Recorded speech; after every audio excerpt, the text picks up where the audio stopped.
January. My name is Ruth Swanson, and I'm the program consultant for District 180. And you'll have the opportunity to hear from several colleagues today, including Mia Morales, who's our program consultant, Audrey Gilbert, who is currently a student intern with us here at KDE, and Natasha Stein, who is an assistant director here with the Office of Continuous Improvement and Support. As we take a look at our agenda, just a quick reminder to keep your microphones muted unless you're speaking. That way we won't get any feedback and have some errant noise in there. So what we're going to be talking about today, we're going to share a little bit of information about the coordinator and trainer endorsement training that will be coming up this spring. We will take a look at the alternative model application and just some reminders about that deadline that's coming up. You'll get an opportunity if you have seen the January newsletter. You saw an interview in there that was conducted with a student council member. So you'll get an opportunity to hear a little bit more about that and a little bit about an actual student member's experience being on a council. We'll give you some reminders about the staffing allocation and that process that is coming up as well. And then Natasha will share a little bit more information regarding Senate Bill 1 guidance, following up on some questions that have come in around curriculum with that. And so with that, I will turn it over to Audrey and give her an opportunity to share a little bit more about herself. Thank you. So you can read all about me on that slide, but the main points are I'm a senior at Frankfort High School in Frankfort, Kentucky, and I intern with Dr. Courtney in the Office of Continuous Improvement and Support. I have been involved with site-based councils for a long time, since 7th grade, so it's been a few years. I do not serve on my school's site-based council, but I did help write the application for the alternative model and worked with my principal to get that process going at my school. So today I will tell you kind of about the interview that I went through with Amelia Tucker, another student, but for now I'll pass it to the next slide.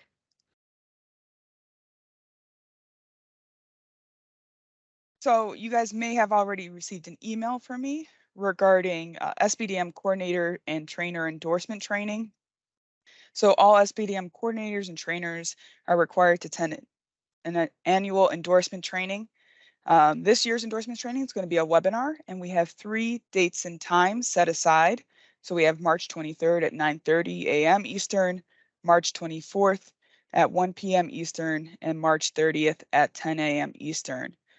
I'm going to drop the link to register in the chat, but just make sure when you are signing up, please verify that your email is correct, because that's going to be our main mode of communication to give you more details and any materials. So just confirm that that is accurate as you're filling out the form. Mia, do you mind if I interject? Absolutely. Absolutely. So just a couple of things here. If you are an organization that has an alternative module approved by the KDE module, not model, Mia will make contact with you soon regarding that, because during those March endorsement trainings, we always like to offer up all the training options that you all need to be aware of, so that you can have that information and get things squared away and get your council members trained in the spring and in the summer. So just want to give you a heads up that that email is forthcoming, and then we'll take that information and those confirmations that you give us, and we'll update everyone during the March endorsement trainings. Sorry about that, Mia. No worries. Jump in anytime, Natasha. The alternative model application is now open. So pursuant to regulation, school councils can add additional voting members, either students or classified staff, to their council membership through an alternative SBDM application. If you are interested in adding a student, however, we do encourage that you talk to your local board attorney. So beginning January 1st through the end of next month, your school can submit an application for an alternative model for its school-based decision-making council. If you are adding non-voting members, or if you are maintaining that parent-teacher admin voting ratio, then you do not have to submit an application for that. The application and KDE guidance can be found at the bottom of the SBDM technical documents webpage. So speaking of alternative models and student council members, I'm going to turn this over to Audrey, and she can talk about her experience interviewing a student council member. Yeah, so in December, I interviewed Amelia Tucker from Apollo High School, and she is one of just a few, for now, SBDM student members in our state. She's a non-voting member, as most of our roles are, but she's been serving for this past year, and in the past, she's been able to visit. They have a really nice process at Apollo High School that you can read about in the article, and probably adapt that for your school, because it is a really simple process, something that makes adding a student member seamless and something that's sustainable. But a few of the important moments from the interview with Amelia, she talked about how important it was to have a spot for students. It's relatively known among students that we can attend meetings, that you can go to site-based council meetings. That's something that they tell us a lot. But having a specific position, a place at the table where if you're not there, they'll notice that you're not there. Having that specific spot is really important for students. Not even just for the student who's sitting there and being able to speak, but for all students in your school. They're able to see that the school is taking that really seriously and that they want to hear from students on an equal level. She also mentioned that that inclusion has changed a lot over time. So Apollo has had the alternative model for a while. They've included students on their site-based council for a while, but now it's changed to where she brings in other students from her student council during the meetings. So during her designated time, she'll speak, but then she will also allow other students from that council to come in and provide other input as well. Moving forward, I will say I totally agree with her on this one. We would like to see a lot more people have alternative models, because it's just a way to show the students in your school, the staff in your school, that student voice is really important in the school decision-making process. It's something that I've done in my high school, and going through that process, I was able to hear from teachers, I was able to hear concerns, but also appreciation for students wanting to be a part of that conversation. Understanding that students are taking another step in their education. Instead of just being there to learn, they're going forward and being active participants in their education. So I think that has been really beneficial at my school, and I can see that it was at Apollo High School as well. And it would just be a really wonderful thing if we had more of those. So at my school and also at Apollo, the student council president is the designated student member on the council. This is a relatively simple way to make sure that you have a rolling list of people who are going to be there. It's already elected. You don't have to go through a separate process. Those bylaws are generally already written for student councils. So just designating that person makes it a whole lot easier in that process. Of course, there are other ways that you can do it, but that was the one piece of advice that Amelia offered, was that it's really a whole lot easier if you take a position that's already been created and incorporate it that way. That way, if you want to change it later on, you can, but you have a set structure right now. So looking at the way that her council functions and the way that our council functions as well, having that person there, they're able to talk to students outside of student council even and collect opinions before they go to those meetings, just making sure that everybody's aware of what's being talked about and the conversations that are just happening. So having that position has been exceptionally beneficial, and from talking with Amelia, I can see that that experience is not one that's happening just at my school. It can happen all over the state. So, yeah.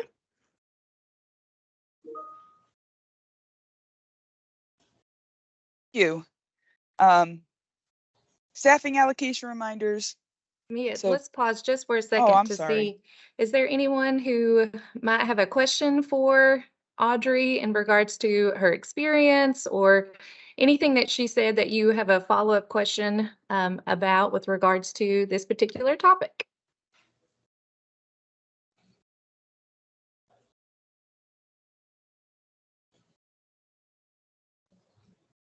And if so, feel free to unmute. Very informal here. We more than welcome that if you have a comment or a question for Audrey.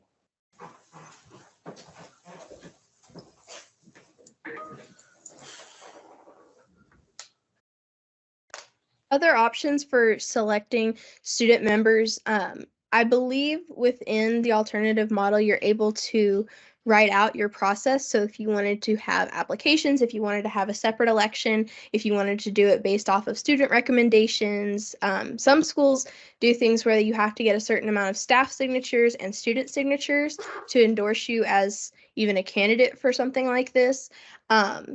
Typically, though, a letter of interest is really valuable because somebody could talk about why they want to be on the council. They have to put in that effort. It's not just something that they can do for a resume. They're really putting in the thought to it. Those are some other ways that I've seen it. Of course, if you have other groups in your schools that aren't like student councils, you have other advisory groups, drawing from those similar policies so that you have consistent like elections and appointment processes across your school would also be really beneficial.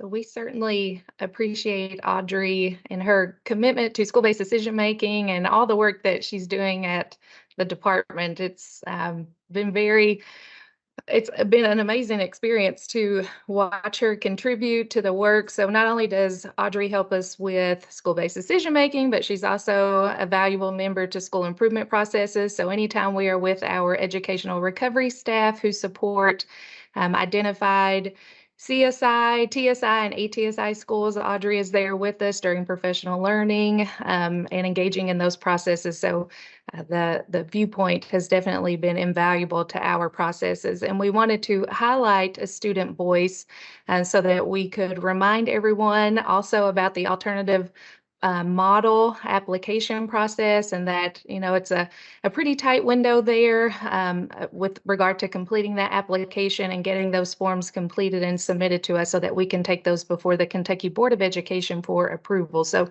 we encourage you to share the most recent newsletter with your principals and your council members so that they can, especially if they're considering adding a student or a voting student, or anyone else on the council that's not part of that traditional makeup, so that they are aware of that and have access to that information. So again, just encourage you to share those resources out. So Mia, I'll stop chatting here and then I'll turn it back over to you. Thanks, Natasha. Thanks, Audrey. So staffing allocation reminders. Tentative staffing allocation should be sent to school councils by March 1st with the final allocation date of May 1st. If a district plans to revise its formula for the 23-24 school year, it will have to send its staffing update, the updated staffing allocation worksheet to KDE for approval, and you can just go ahead and send those to me. Once you receive notice from KDE that your staffing allocation has been approved, the allocation does not take effect upon receipt. It won't take effect until the upcoming school year. Additionally, we do have internal processes where if we haven't heard anything from a district within 5 years, I will also be reaching out to you all and just confirming that everything is as it has been. You can find a sample staffing allocation worksheet at the SBDM technical page under the SBDM staffing allocations heading.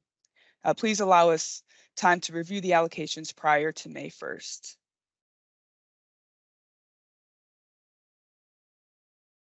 Any questions?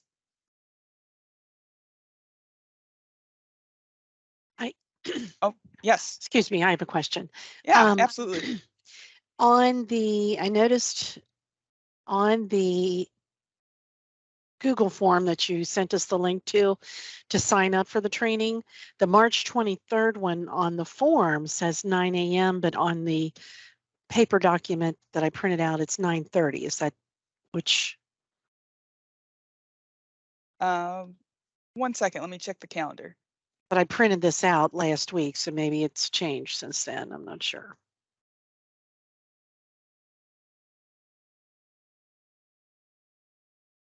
While me is double checking that, I also noticed a question in the chat about whether or not we have plans to return to face-to-face trainings, and the answer to that is yes. We intended to last year, and I believe Ashley did some surveying and some outreach to see what interest happened to be, and the overwhelming majority was to continue on with webinars, but we are very much open to face-to-face trainings and moving around to the co-ops like we did in years past to conduct the annual endorsement trainings in March. We do appreciate the face-to-face opportunities, and so perhaps we can get out another survey of sorts just to garner your interest and see if that's something that you all are interested in and moving forward. But for this year's purpose, we'll stick to the webinars, but we'll definitely get your input on your thoughts on moving forward. Do you prefer a webinar? Would you like for us to have some options? A webinar for those interested in that format versus in person.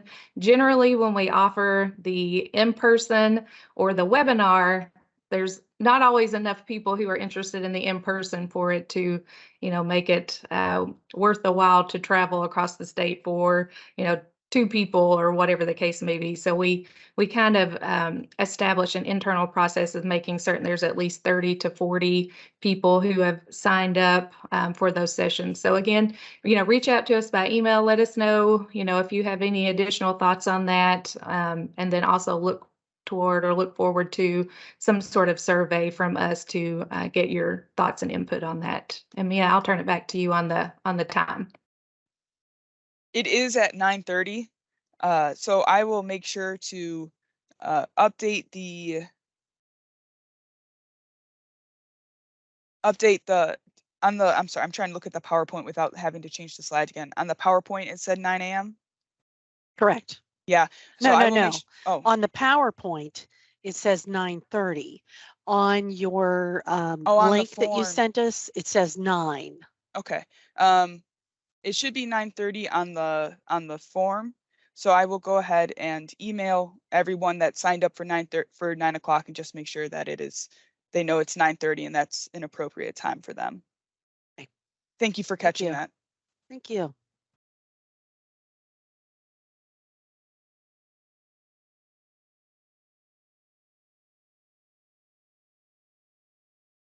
All right, before we address the Senate Bill 1 guidance on curriculum, I see another question, a great question in the chat box regarding new coordinators. Do they just need to attend the March training? And the answer to that is no. We will set up an additional training for new coordinators. We basically go through the SBDM 101, all the basics for what you need to know to serve in that role if you are a new coordinator. So we will be setting up an additional training for brand new coordinators. And so more information to come on that. We actually have a meeting scheduled later this week to talk about those processes and to have those discussions and to make plans for brand new coordinators. Generally, that happens in February, and all likelihood, we're going to push that forward a little bit to give districts a little bit more time to make determinations there, or for you all to make determinations on whether or not you're retiring and things of that nature, so that we can have that at a time that's more appropriate and aligned to a school's calendar and some decisions there, a district's calendar rather, and some decisions there. So more to come on that, but thank you, Darlene, for that question. We definitely have that on our radar, and more information to come from us in regards to that. So I want to spend a little bit of time today talking about the thoughtful questions that you all posed during December's webinar when we reviewed the Senate Bill 1 resources and guidance that were made available by the KDE. And in particular, in December, you showed great interest in curriculum responsibilities and more specifically with regard to financial obligations of those responsibilities. We shared with you in December that we would follow up with KDE's legal staff for additional support and guidance, and we did just that and have included both of the questions and the responses in the Senate Bill 1 guidance document that we have posted online. It was also linked in the latest newsletter edition, and it's time-stamped or has a date stamp on there of December 2022. If you and we always encourage you to frequently check back to the SBDM technical documents page just to make sure you have the most current and working draft of that Senate Bill 1 guidance. And of course, we share it with you in newsletters and emails and things of that nature. But the most recent version has December 2022 in the upper right-hand corner. So the first question that you asked was about whose responsibility it was for paying for curriculum. And then we penciled in there instructional materials, textbooks, and student support services that are selected by the superintendent. So in our guidance, in the SB1 guidance document, we shared a two-part response to that question. The first part addresses what's in statute, and the statute explicitly speaks to instructional materials and school-based student support services. Lots of words there. So the statute, the SBDM statute that we all know, and we probably have it memorized by heart, it states that the local Board of Education must allocate an appropriation, and as always, the caveat there, subject to available resources to each school that is adequate to meet the school's needs related to instructional materials and school-based student support services. So those items are explicitly called out in statute, and the department interprets that to mean those Section 6 monies that are allocated to a council by the local board. So Section 6 monies would help to assist with the purchase of instructional materials and student support services that are selected by the superintendent. And I just want to remind the group here, we talked about this, I believe, a little bit last month, or we have in a newsletter at least, and I definitely know it's in the guidance document. The appropriation for those items is determined by the principal after consulting with the school council. So ideally, the superintendent makes the selection, the principal will consult after, of course, there's Section 6 monies allocated by the board. So let me back up. The superintendent will select, we have an appropriation by your local Board of Education, and then the principal will determine that appropriation after consulting with the school council. So that word is very important there. It's after consulting with the school council. And so again, that's in regards to instructional materials and school-based student support services.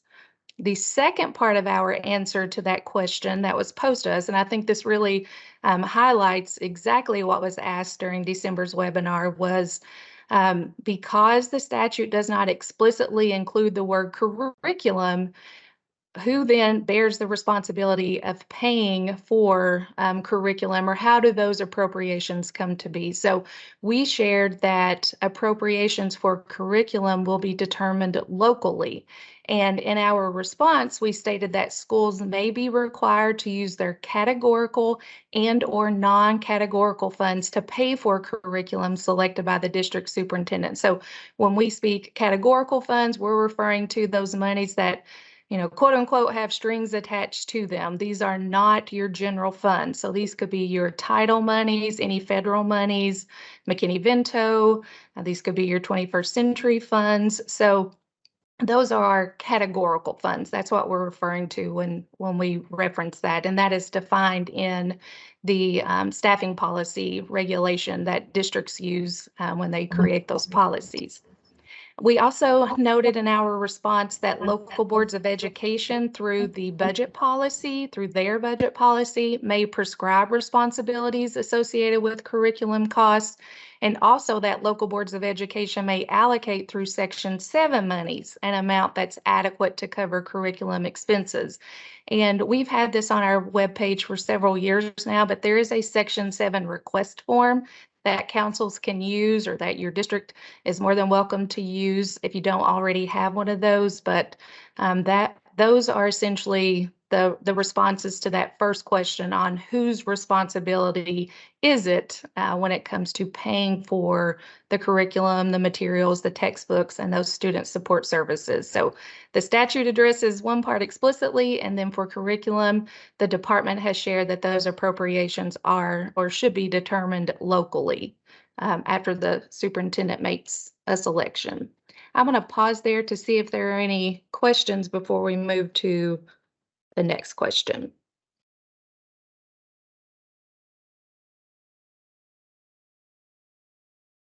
Mia, we are ready to move ahead. Natasha, I'm so sorry. I want to make sure that I understood because I got a little confused there. This is Shauna. I'm sorry. So when we talk about consultation, not for hiring, but when it comes to curriculum, the principal does that on behalf of the superintendent? No, Okay. after the superintendent has made the selection on what the student support services and instructional materials happen to be, and that council is aware of its Section 6 monies, before a principal can move toward making an appropriation for, whatever those materials happen to be, he or she must consult with the council first. So there's not an additional decision that's made in regards to what those materials happen to be or what those services happen to be. Instead, it's the dollar amount, the sum of money that will be appropriated towards those items. Okay, so can you tell me what consultation would look like in relation to curriculum aside from the budgetary aspect? So will you clarify for me, Shauna, do you mean as to whether or not the council will make that decision on those curriculum, or as far as their conversation about the budget part? No, it's curriculum, and it's specifically curriculum. I believe that Senate Bill 1 says that the superintendent will consult with the school council. And I guess I'm trying to wrap my mind around what that looks like. That's right. So that process would generally occur long before, this budget discussion, because those decisions would have to have been made. And like we shared last month, that every district is subject to its local policy on that.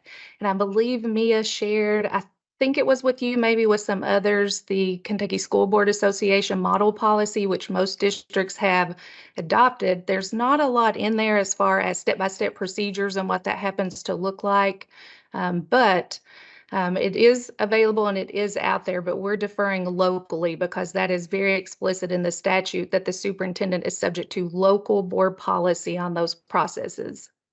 Okay, thank you. And Natasha and Mia, if you all happen to see any really good processes working out in the state, if you could share those, that would be wonderful. Just trying to wrap my mind around what this would look like in our larger districts. Thank you. Yeah, and I was just thinking that in my mind, when it says that the superintendent will consult with school councils, in my mind, I'm thinking that as long as the district administrator is representing, for example, we have continuous improvement directors that, provide services to our elementary and to our middle and high school, as long as like those individuals are involved and could represent the superintendent in that with the school councils. That's what I had in my mind that would work.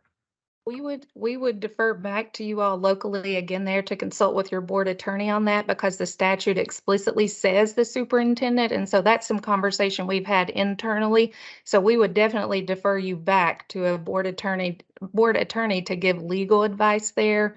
Because our concern is obviously, the plain language in the statute that says the superintendent will do this and not a designee. So definitely consult with the board attorney on that to make sure that that is something that they agree with. And then we will also take that before KDE legal counsel for input as well. But, generally speaking, it very clearly states the superintendent will do this. Thank you for bringing that up. But Mia, make some notes there and we'll follow up with Dr. Courtney and then also legal as well to see if they have additional input on it. And it could just be something that we might need to revise our policy to make sure that it references that. Because I really feel like it would be hard for a superintendent to to be, especially in your larger districts, to be able Yes, to do we've- that. So yes. anyway, that's just what I had in my mind. So thank you Yes. for your help on that. You're welcome. We've heard that a couple of times now, and we will definitely take that before them for additional input. Okay, so let's look here then at the second inquiry that you posed, and that's whether, oh, I'm sorry. No, there's a question in the chat. Sure, go ahead. It says, do we think the district board of education will hold back monies from the school to cover the cost of curriculum materials they will choose for the schools? I am not sure. That's a good question, but I'm not sure there. That's a thoughtful question, though. Are there any others, Mia? Can't see. I lost my chat. No, that was it. Okay. Thank you. Okay, and so that the second question that you all posed was whether an SBDM or a school's principal could refuse to appropriate funds for a curriculum that's selected by a superintendent. And so in the Senate Bill 1 guidance, we shared that while there may be instances where there are not enough funds to cover curriculum-related expenses, that councils and principals should not use that as a method to circumvent the superintendent's statutory authority to select the school's curriculum. But we understand there are financial strains. And so if there is a financial strain where, there's not enough funds there to cover all the things that have been selected and decided upon, that councils are encouraged to make a Section 7 request to the local Board of Education. And we, again, link to the Section 7 request form that we have on the technical documents page that you all are more than welcome to use to modify for your district's purposes, but it is available for you and for your use. So those were two, and then the other was whether or not we had a copy of the KSBA model policy on curriculum, and Mia did get that and share it as well with those who had inquired about that. So those are the things that we have covered so far. We'll take your additional question to our policy advisor and then perhaps on up to KDE Legal as well, just to see if there are additional takes on whether or not the superintendent can delegate some of those responsibilities with consulting with the councils in those larger districts. But we'll be certain to pass that on up, and then we'll get a response and include it in the SB1 guidance, and then share that with you in a newsletter, webinars, and all the other ways that we communicate out with you. And Mia, that is all that I have for this section. All right. So, as always, feel free to contact me if you have any questions. You can reach me by email, you can reach me by phone, and I am dropping the attendance verification link in the chat. I appreciate all your time working for SBDMs and also attending this webinar.